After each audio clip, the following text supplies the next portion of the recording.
Hello, and welcome to another episode of The Missing Link in Your Healing, the podcast in which we bring you, indeed, the missing links that you may or may not know about in order for you to create your own vibrant health. We bring you a holistic take on healing, connecting the physical, mental, emotional, energetic, and spiritual aspects that allow you to create a vibrant life. So today I want to talk about whether we are creating life or avoiding death. Are you creating life or are you avoiding death? Now, when we get a diagnosis of a disease like cancer, we are definitely faced with our potential imminent death. And of course, it evokes a lot of fear. And what I've noticed is that even though people think that they're focusing on living, what they're actually focusing on in those circumstances, inadvertently and unconsciously, is on avoiding death, because that is what our health model is all about: beating the cancer, destroying the cancer, stopping the cancer from what it potentially can create. And so many people take action from a place of fear, quite rightly so, because they are filled with fear, but without knowing that when you're focused on fixing or eradicating or fighting, you're actually focusing on the thing that you want to fix, eradicate, or fight against. And our focus creates our reality. So it's really easy to see this, for example, in a professional athlete. We know that professional athletes who, let's say, want to compete in the Olympics and win the Olympic gold, they have a goal: win the Olympic gold. That is their focus. And they take relentless action daily in terms of what they eat and how they train and how they prepare their mindset in pursuit of that goal. And the more steadfast we are, provided, of course, that we have the prerequisite sort of physical ability, the more likely we are to achieve that goal or something very close to it. So our focus creates our reality. But when we're focused on fixing, we're actually focused, or fighting, we're focusing on what it is we need to fix or what it is we need to fight against. And then we're actually focusing on the problem. And what I've seen with a lot of patients who have cancer is that they want to throw the book at it. So they want to do everything. So they do the chemo and they do the radiation and they do the surgery and then they do the alternative things and they have the bariatric oxygen and they do the energy healing. And they're so busy going from one treatment to the next that there's very little time for them to actually integrate and just accept and process what's actually going on. And what's actually going on is that the body is trying to get our attention.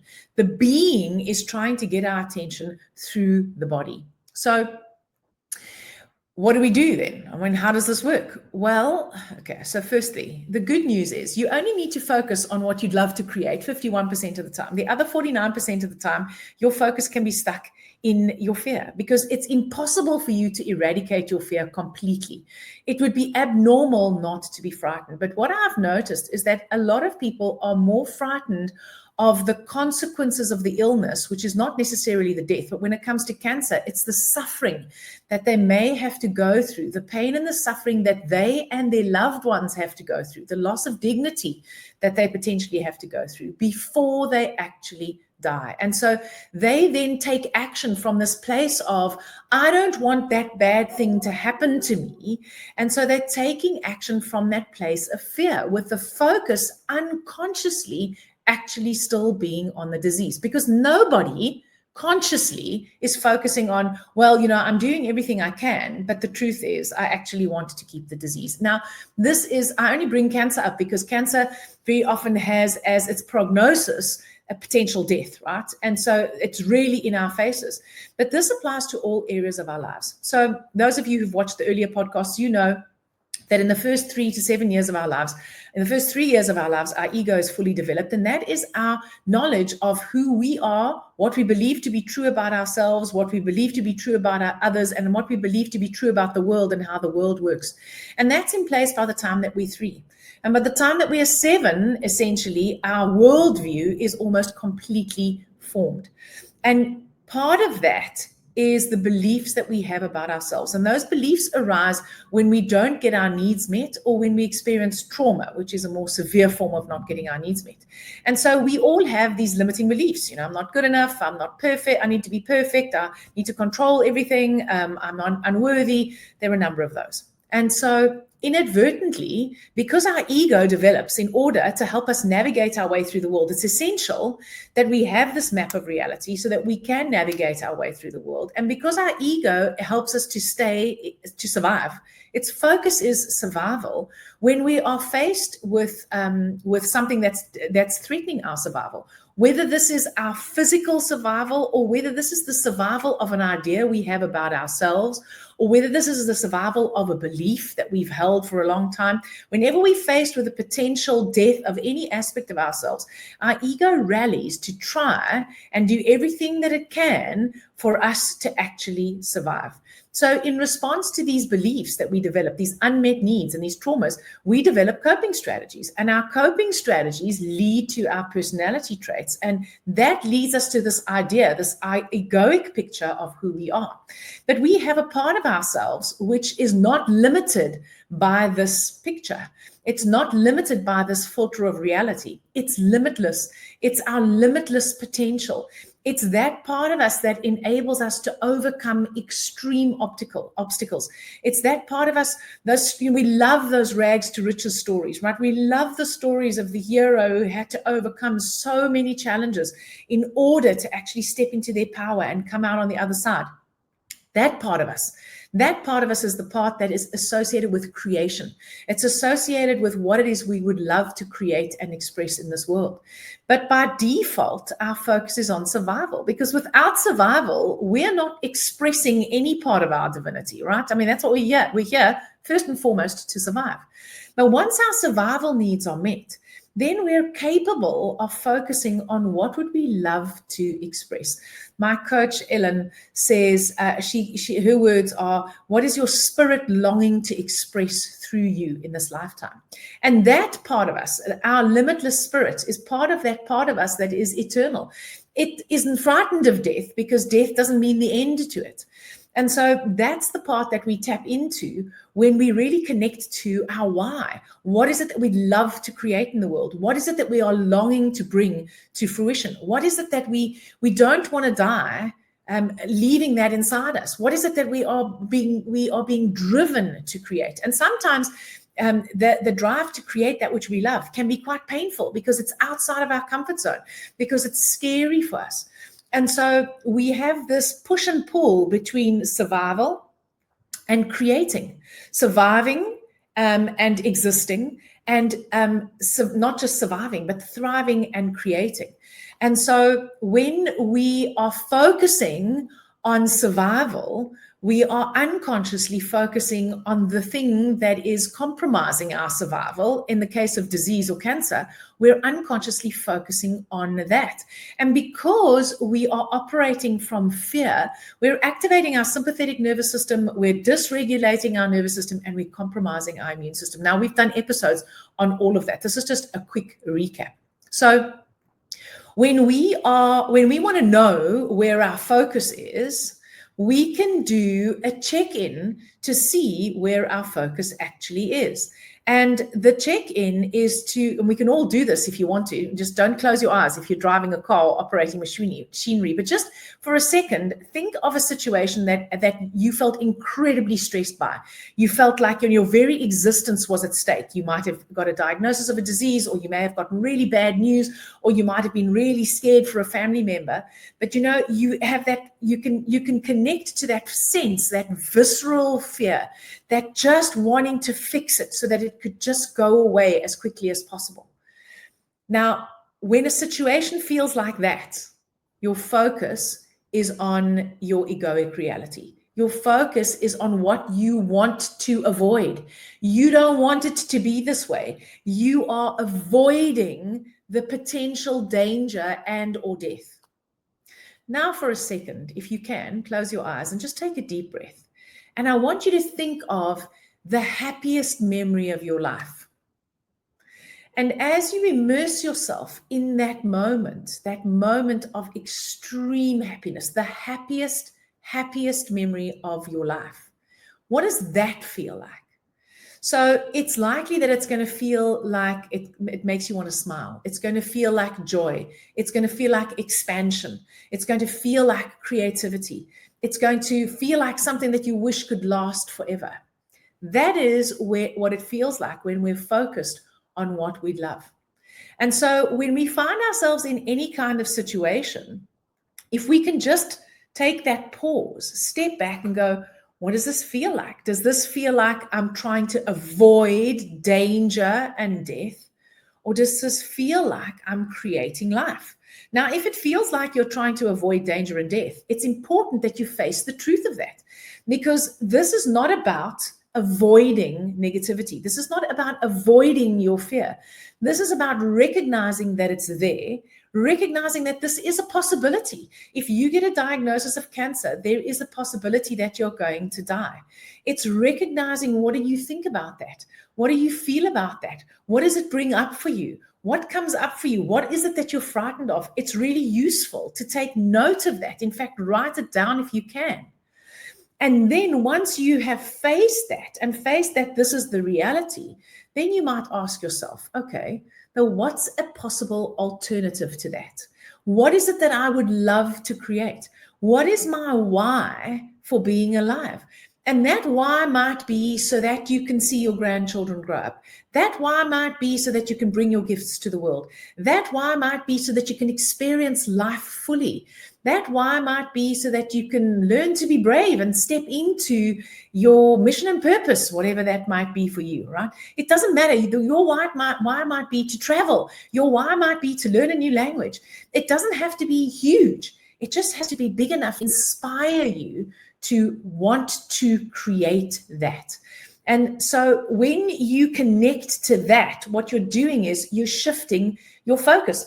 You're shifting your focus from one potential reality, the fear-based one, to another potential reality, the love and creativity-based one. And here's the good news. We only have to have our focus on what we love 51% of the time. 49% of the time, our focus can be on what we don't want, because 51% of the time is going to tip the scales in the direction of creating what we would love. Now, we're not necessarily going to see fireworks. We're not going to see massive results overnight. But this is the beginning of creating the momentum into stepping into the truth of what you would love to create. Now, the reason why we don't step into what we'd love to create is because we're held back by our fear. It's that sort of better the devil you know than the devil you don't know. Because while it sounds amazing that we step into these lives of inspiration and fulfillment and vibrant health, it's going to take a lot of work. And it may be that you may have to let go of parts of who you thought you were. And that literally does feel like death to our ego in the moment. And that is incredibly painful. And it takes a lot of courage and a lot of bravery and a lot of willpower to step out of the fear and to step into the unknown. Because when you get a diagnosis of a dread disease, you may be able to connect to your why. And then your first question that your ego says is, yeah, but how are you going to do that? That's not even possible. People don't get better from this disease. This disease is something that you have forever. Let's say it's an autoimmune disease, or, this is a kind of cancer that very seldom goes into remission. Or if it does, it only goes into remission for a short period of time. And so you are constantly going to have that voice of your ego telling you that you don't know how to create what you love. And the minute you start getting caught up in the how, and you want that master plan because that's going to give you control of some form and that's going to assuage your fear, then you are still focused on what it is you don't want. So it's as if we're walking a narrow tightrope. And you may say to me, well, you're splitting hairs, Loretta. And literally, I am splitting hairs, because that's the razor's edge of where is your focus. So you are on this tightrope, or you are walking on the razor's edge. And on the one hand on the one side is when your focus is on your egoic reality, the truth as you see it, the rational truth, everyone who has this type of cancer, the prognosis is that you probably only have 3 years at most to live, and you will never go into remission, let's say, for example. That's the one side.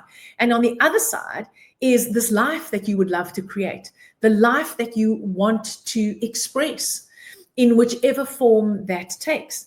And you are in the middle, and you get to choose which way your focus goes. Now, we've said this a lot of times in a lot of different podcasts. We've had guests who've said this. But the reason why this is important to me is because when it was a client of mine that had cancer, was trying to, she was stuck in that sort of reality of wanting to try everything. And I was trying to get her to a place where she could just actually still for long enough that she could connect to her intuition to choose what would be best for her in alignment with what she'd love to create. And she was so stuck in her fear, she just couldn't see it. And then I had this insight about, are you avoiding death or are you creating life? And if you're avoiding death, what actions would you be taking? And, if you were creating life and you knew without a shadow of a doubt that that was possible for you, would you be running around doing all of these things, exhausting yourself, burning yourself out, and trying to listen to everyone, trying to do everything that everyone told you? And she said, no, I wouldn't. And I said, right, what would you do? And she said, well, I'd pick the ones that I really want to do. But I'm scared that if I don't do everything, then there's one that I might miss. And I said, yes, but at the moment you're doing everything, but you're freaking out by doing everything. So this is not helping your immune system. So in order for you to heal, we want your immune system to be as strong as possible, right? And she said, yes, that's true, yes.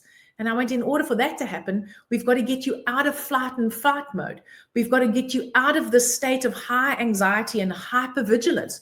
It's okay for you to be anxious, but we've got to get you out of this constantly looking for danger and doing everything in case it'll work, rather than going, this is my vision. This is what I would love. She did have a vision. This is what I'd love. This is what my spirit would long to express in this world. And what is going to align with that? And when you do it this way, then which treatment you take, when I say it doesn't matter, what I mean is you can do anything. So you can do the chemo. You can not do the chemo. You can do the chemo and one or two of the complementary medicines. You can say, if it's true for you, I'm going to do the chemo, I'm going to have the surgery, and then I'm going to do all the complementary stuff. Or you might say, what I feel is right for me is to really focus on my nutrition and to do the chemo and to focus on my nutrition as best I can. And that's when you start getting to that place where you start designing the program for you. Now, this applies in any area of your life. When you are stuck in a toxic relationship that is draining the life out of you, but you are too fearful to leave, and you have all these rational reasons why you can't go, right? And they're almost all around security. But you are staying and you are trapped and you are stuck in that frustration. You are choosing death because it's just slow. It's slowly sucking the lifeblood out of you. Now, I'm not saying that that's wrong or right. So if you know that and you choose that, at least you're choosing it consciously. You're not having it chosen unconsciously for you. So if you're stuck in a situation, whether it's a diagnosis or whether it's a relationship or whether it's a financial situation or whether it's a career, when you feel stuck in that place, the question is, am I avoiding life? Am I living to avoid the thing that I'm scared might happen, or am I creating what I'd love? And this is difficult because it takes a lot of energy and it takes a lot of willpower and it takes a lot of courage to step out of that situation. So I don't want to downplay this at all. And I don't want anyone to think that if you've done the self-reflection questions and you've asked yourself and you go, what does this feel like? Does this feel like I'm avoiding death, or does this feel like I'm creating life? And your answer is, this feels like avoiding death. It doesn't mean you have to change it today. It doesn't mean that you suddenly have to upend your entire life. I mean, it could, if you want to, you can. But you know what? Can you be kind to yourself? Can you actually spend some time creating some safety within yourself, right? Connecting to those parts of you that are brave and courageous until you're ready to step out of the situation. Because if you don't know that you're avoiding death and you're not creating life, you can't make the switch. You can't make that change. You can't make that step. Now, when you are able to take that step, or when you have someone to help you take that step, you have someone else who's holding that vision for you, it becomes easier. And as you take the successive steps in the direction of what you love, you start creating momentum. And then it does become easier. You start feeling more at ease. Does it mean your fear goes away? No. Does it mean you never have anxiety? Absolutely not. Does it mean you're always happy? No. Does it mean it's easy? Absolutely not. But the outcome is different. So it's the same as the person who dreams of winning the Olympic gold, but is too frightened to pursue their goals, so therefore never trains and is assured of never getting it. And the person who doesn't know that they can get it, but really wants it, so puts in as much effort as they can in order to create it, knowing that they might fail. And that fundamentally is the difference between where it is that you are choosing to put your focus.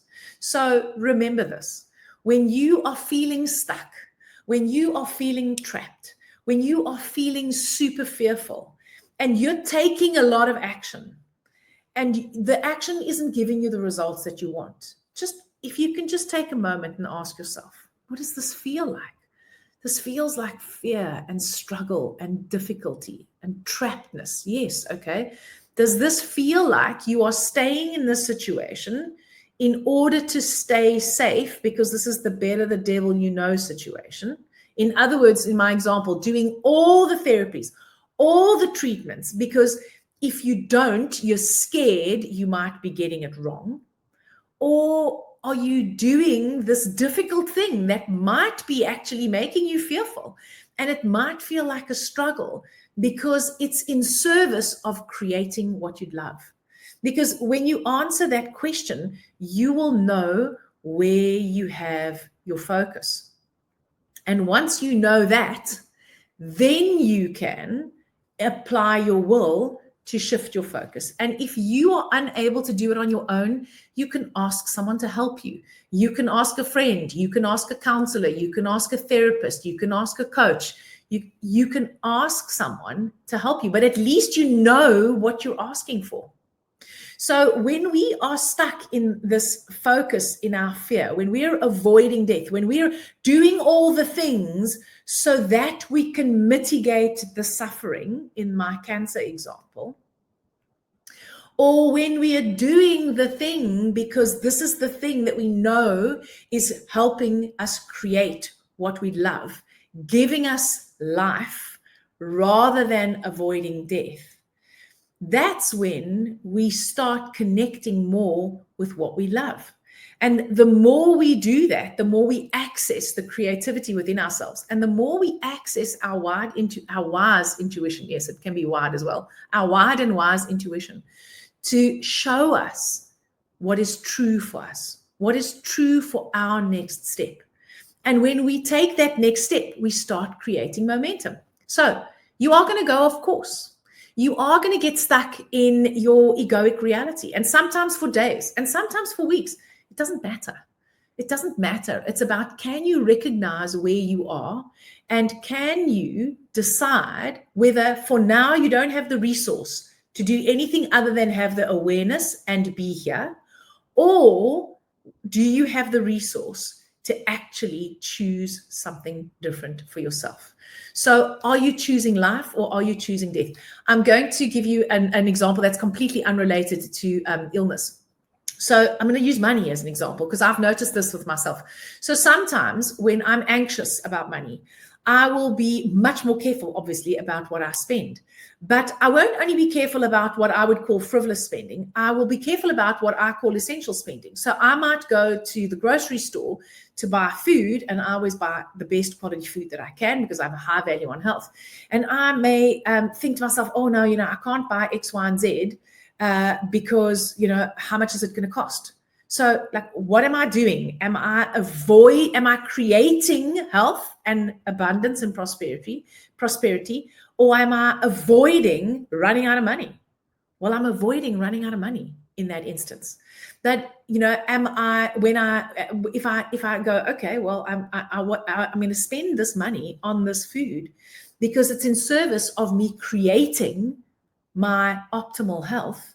I'm still anxious when I make the payment, but it doesn't stop me from buying the food, if that makes sense. So to use my money analogy again, if I put money in my savings and then am concerned about, if I put this money in my savings, will I still be able to cover my expenses at the end of the month? Like, what if I don't get any more money in? Will I be able to cover my expenses, right?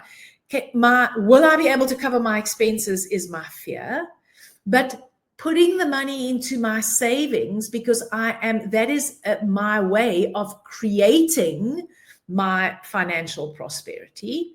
I can still be scared about putting the money in the savings, but that doesn't stop me from taking the step of putting the money in my savings. I hope that this has made sense and that it hasn't been too circular. What I really wanted for you to know is that you can use this as a tool. Does this feel like I'm trying to avoid what I would hate, death? In my case, my money example, like not being able to pay my bills, running out of money, being bankrupt. Or or does this feel like, when I'm taking this action, does it feel like it's still difficult, but it feels like it's more in the direction of creating what I'd love, my financial independence, for example. And so despite my anxiety, if it's like, this feels like I'm creating my financial abundance, then I'm going to put the money in the savings. And when we use this, it can help us make decisions as to whether we are taking the action that's right for us in the moment. I hope that this has served you. If you found it useful, I would love it if you would share the link to this episode with your friends. Thank you so much for those of you who are loyal listeners and watchers of our podcast. We are very, very grateful, Antoinette and I. And next week, we will be back for more missing links in your healing.